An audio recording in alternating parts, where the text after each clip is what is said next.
Assalamualaikum. I am Saira Abdul, student of Human Nutrition and Dietetics from the University of Punjab, Lahore, and in this video we will discuss that is the checking lenient in board exam. तो हम इस video के discuss कर लेते हैं कि checking किस तरह की होती है। मतलब बहुत सवाल होता है कि लीनियंट होती है, स्ट्रिक्ट होती है, क्या पैरामीटर है इस चीज़ को देखने का। सबसे पहले तो अभी आप लोगों का 12th का रिजल्ट आया होगा और बहुत सारे लोग डिसअपॉइंटेड होंगे और बहुत सारे स्टूडेंट्स अपने एक्सपेक्टेशन के अकॉर्डिंग परफॉर्म कर नहीं पाए होंगे या कर भी पाए होंगे तो they are not satisfied with the result. वो कह रहे होंगे कि हमने ठीक लिखा था, चेकिंग गलत हुई है। तो ये दरअसल चेकिंग होती कैसे या क्या प्रोसीजर है, तो ये क्यों इस तरह एक्सपेक्टेशन से मार्क्स कम आ जाते हैं, तो वो हम डिस्कस कर लेते हैं। तो सबसे पहले तो कि लीनियंट स्ट्रिक्ट या जो भी चीज़ है, एक तो हमारा सिस्टम बहुत ही ज़्यादा अजीब है और चेकिंग वेरियस फैक्टर्स पे डिपेंड करती है। पहले तो ये कहाँ से प्रोसेस स्टार्ट होता है कि जब आप एग्ज़ाम हॉल से बाहर निकलते हो, आपके पेपर्स शीट्स में बंडल्स में पैक होकर सील्ड पैक होकर सेंटर्स में चले जाते हैं जहाँ पे टीचर्स ने पेपर्स चेक करने होते हैं। अब वहाँ पे बात की वहाँ तक तो सब सही था, आपने सब सही लिखा था, टीचर तक पेपर पहुँचा। फिर ऐसा क्या होता है कि वहाँ पे इतनी क्या गड़बड़ होती है कि आपके मार्क्स इतने कम आ जाते हैं। तो सबसे पहला फैक्टर तो ये कि टीचर्स के पास ज़्यादा पेपर्स होते हैं, ज़्यादा पेपर्स भी होते हैं, जो भी चीज़ होती है कि उनमें वो ग्रीडी हो जाते हैं। मतलब उनमें लालच आ जाता है कि जितने ज़्यादा पेपर चेक करेंगे उतने ज़्यादा पैसे मिलेंगे। तो वो उस तरह से पेपर के साथ जस्टिस कर नहीं पाते जिस तरह करना चाहिए या जिस तरह बच्चे ने पूरे साल की मेहनत के बाद उसको लिखा है। That is the result day, that is the reward day कि आप उसको जो मार्क कर दोगे उसकी मार्कशीट पे वो मार्क्स पूरी ज़िंदगी तक लगे रहेंगे।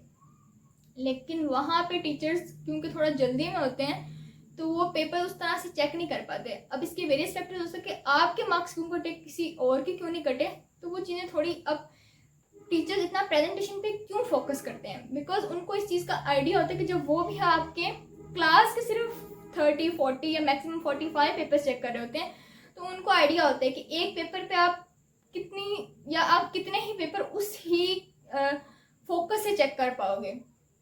क्योंकि एक टाइम आता है कि आप उस तरह नहीं कर पाते तो आपके पास एक एक्सपीरियंस हो जाता है कि आप जब पेपर चेक कर रहे होते हो तो आपको पता चल जाता है कि इसमें बच्चे ने क्या लिखा होगा। और ये बहुत नेचुरल सी चीज़ है, आप कोई भी चीज़ इतना कंसिस्टेंटली करते रहो तो आपको उसका आइडिया हो जाता है। फिर आपको वो चीज़ उस तरह नहीं करनी पड़ती जिस तरह आपने फर्स्ट डे की थी। तो इस तरह ही बोर्ड के टीचर्स के साथ भी होता है। तो वो फिर आपके क्वेश्चन, आपकी प्रेजेंटेशन या उस पेपर आपने किस तरह लिखा है उससे आपके पेपर को जज कर लेते हैं कि उन्होंने आपको किस तरह के मार्क्स देने। इवन आपका फर्स्ट पेज ही वो उनको बता देता है कि ये बच्चा कितने सिक्योर कर लेगा। तो इसीलिए पेपर प्रेजेंटेशन और थोड़ी राइटिंग बहुत ज़्यादा मैटर करती है, क्योंकि आप उस वक्त एग्जामिनर को गाइड कर रहे होते हो। अगर आपने कुछ चीज़ हाईलाइट की है, कोई चीज़ बोल्ड की है जो आपको अच्छी तरह आती थी, हमेशा वो चीज़ बोल्ड या हाईलाइट करनी चाहिए या अंडरलाइन जो आपको कन्फर्म हो, जिसमें गलती ना, जो आपको श्योर हो कि हाँ ये तो गलत नहीं हो सकती।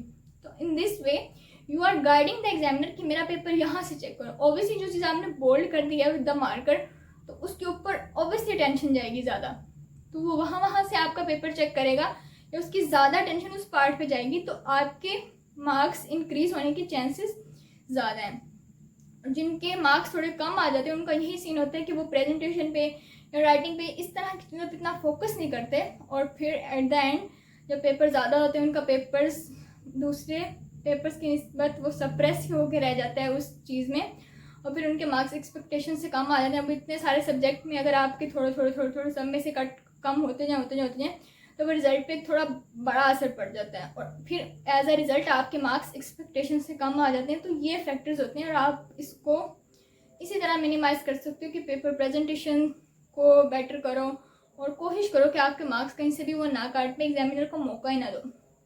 बाकी प्रेजेंटेशन और इन सब चीज़ों पे मैंने पहले वीडियोस बनाई हुई हैं, तो इफ़ यू वांट तो आप मेरे चैनल पे जाके देख सकते हो। बाकी that was it for today's video, hope you like the video, must subscribe, have a target of 1000 subscribers, hit the bell icon also. अपना ख्याल रखें, तब तक के लिए अल्लाह हाफिज़।